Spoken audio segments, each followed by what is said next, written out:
Assalamualaikum warahmatullahi wabarakatuh. Dalam part kali ini saya akan menjelaskan tentang analisis data dalam metode studi kasus. Analisis data dalam penelitian studi kasus bertujuan untuk memahami secara mendalam suatu fenomena, peristiwa, individu, kelompok, atau organisasi dalam konteks kehidupan nyata. Studi kasus bersifat kualitatif, kuantitatif, atau kombinasi keduanya, tergantung pada tujuan penelitiannya. Berikut penjelasan mengenai analisis data dalam studi kasus, termasuk pendekatan umum dan aplikasinya.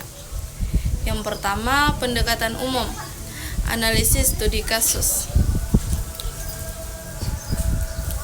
Deskriptif menjelaskan secara rinci kasus berdasarkan data yang dikumpulkan, fokusnya pada apa yang terjadi, dan eksplanatori atau penjelasan menganalisis hubungan sebab akibat dalam kasus menggunakan teori untuk menjelaskan fenomena.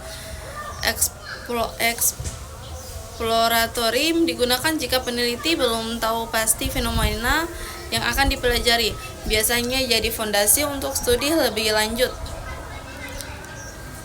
Dan yang kedua yaitu analisis data yang umum dipergunakan. Yang pertama, analisis tematik, cocok untuk data, wawancara, dokumen, observasi. Langkahnya coding, identifikasi tema, interpretasi. Contohnya studi kasus guru dalam mengatasi anak berkebutuhan khusus. Temanya strategi, tantangan, dan dukungan. Yang kedua, analisis konten menekankan pada isi komunikasi atau dokumen transkrip.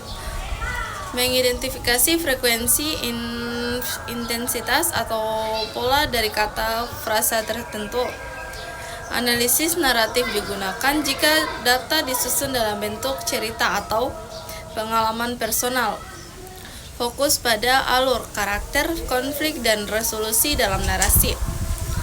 Analisis matriks yaitu menyusun data dalam tabel untuk membandingkan antar unit kasus atau variabel, sering dipakai dalam multi-case study. Yang ketiga yaitu aplikasi studi kasus atau contoh. Contoh yang pertama yaitu studi kasus di bidang pendidikan, judulnya Strategi Kepala Sekolah dalam Meningkatkan Kedisiplinan Guru. Datanya wawancara dengan kepala sekolah, guru, dokumentasi program sekolah, analisis tematik, strategi yang digunakan atau pengawasan, sanksi, penghargaan. Naratif, cerita perubahan perilaku guru. Dan contoh kedua yaitu studi kasus bisnis, judulnya Transformasi Digital UMKM selama pandemi COVID-19. Datanya studi terhadap satu UMKM dengan wawancara, laporan keuangan, sosial media. Analisis matriks, perbandingan antara sebelum dan sesudah digitalisasi. Eksplantori yaitu faktor-faktor yang mempengaruhi keberhasilan transformasi. Catatan penting, validitas dan reliabilitas dalam studi kasus bisa ditingkatkan dengan triangulasi data atau menggunakan berbagai sumber data. Studi kasus membutuhkan deskripsi kontekstual yang kaya, bukan hanya angka, digunakan logika deduktif atau induktif, tergantung pendekatan yang diambil. Proses analisis data dalam studi kasus, bagaimana menyusun laporan hasil analisis, dan beberapa tips praktik supaya studi kasusmu kuat secara akademik dan menarik secara narasi. Selanjutnya yang keempat yaitu proses analisis data studi kasus atau langkah-langkahnya. Yang pertama, pengorganisasian data.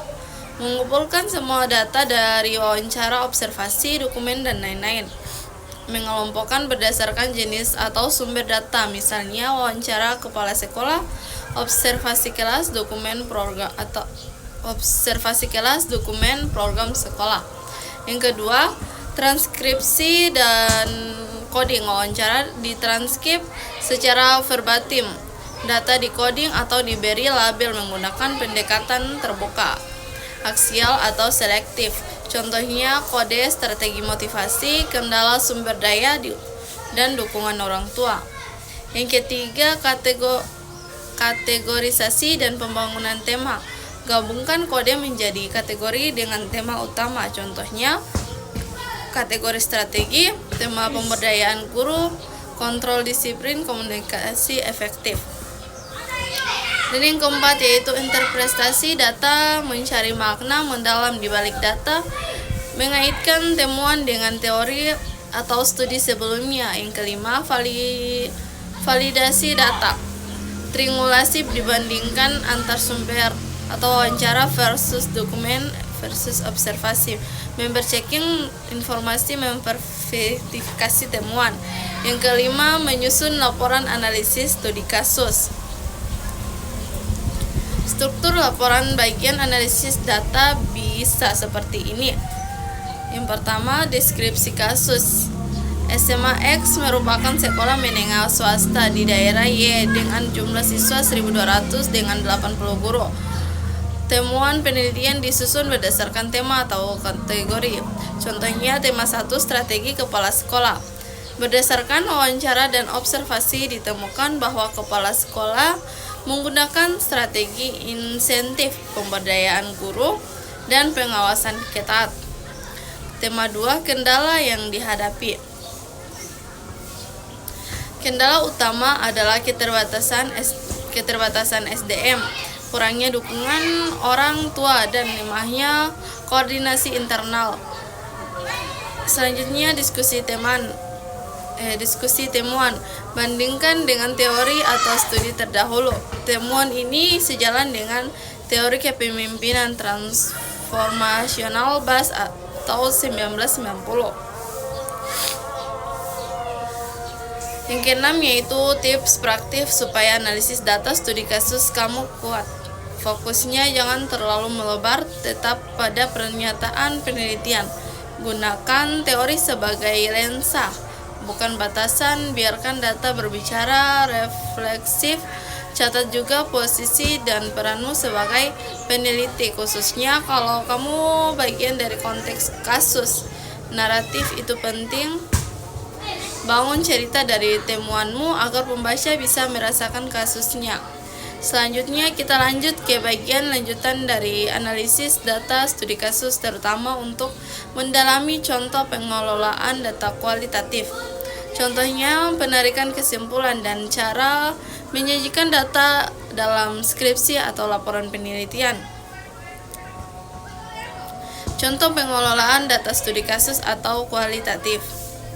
Misalnya kamu melakukan penelitian dengan judul Strategi Guru dalam Mengatasi Siswa Kesulitan Belajar di Masa Pandemi. Langkah pengelolaan data yaitu yang pertama, data mentah atau hasil wawancara.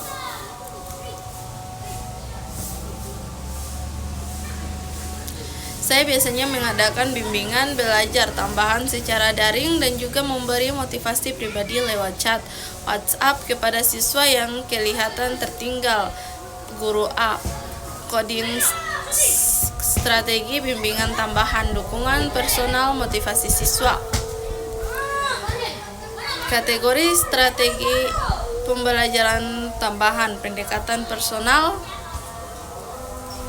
dan tema besar, adaptasi guru terhadap tantangan pandemi.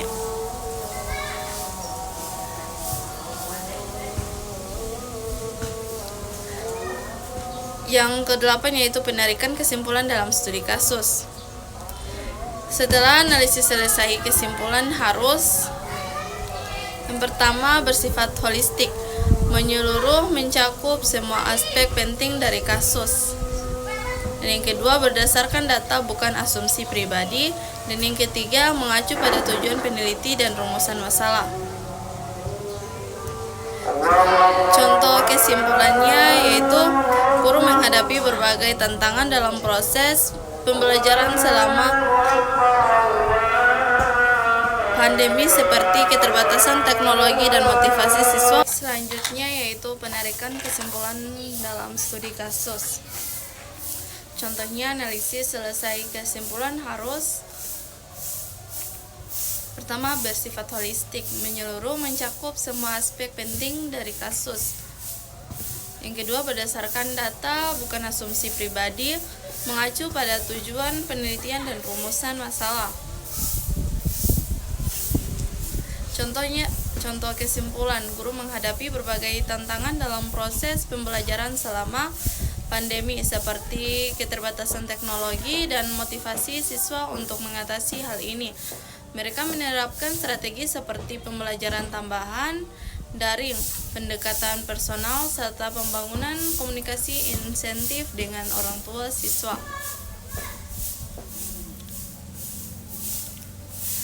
Dan yang kesembilan yaitu penyajian dalam laporan atau skripsi. Subbab dalam bab 4 atau hasil penelitian. Contoh struktur yang pertama deskripsi umum subjek penelitian, yang kedua hasil wawancara observasi atau disusun per tema, yang ketiga interpretasi dan analisis, dan yang keempat diskusi hasil bandingkan dengan teori. Selanjutnya tabel temuan kualitatif atau opsional tapi membantu.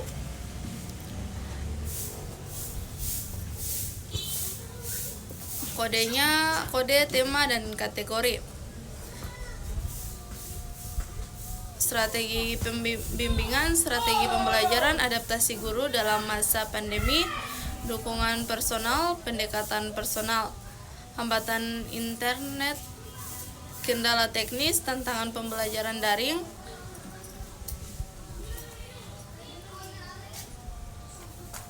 Yang ke-10 ringkasan tips akhir.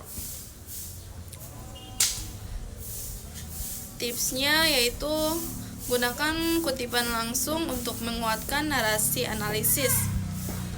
Triangulasi data, gunakan lebih dari satu sumber.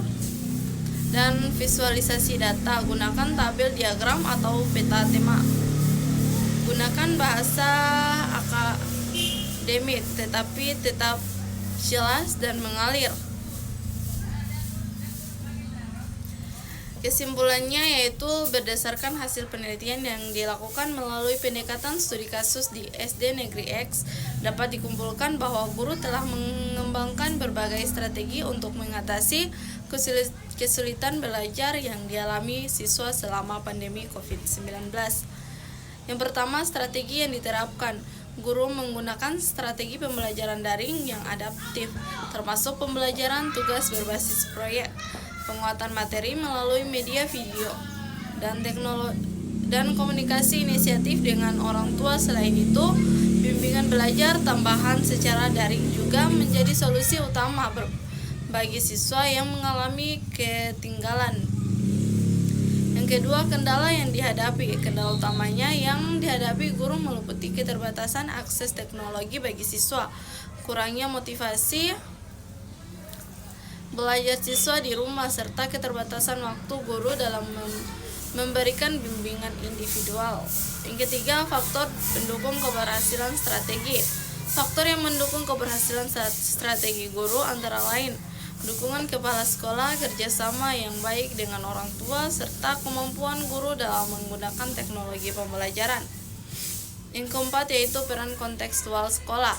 Lingkungan sekolah yang fleksibel dan partisipatif juga turut berperan dalam memungkinkan guru untuk berinovasi dan menyesuaikan pendekatan pembelajaran sesuai dengan kebutuhan siswa. Kesimpulan ini menunjukkan bahwa peran guru sangat sentral dalam menghadapi situasi krisis dan bahwa strategi yang berbasis pendekatan personal dan komunikasi terbukti efektif dalam membantu siswa mengatasi hambatan belajar.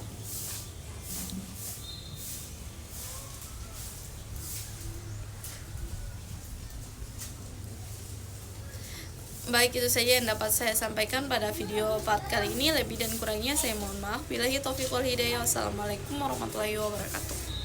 Bye bye.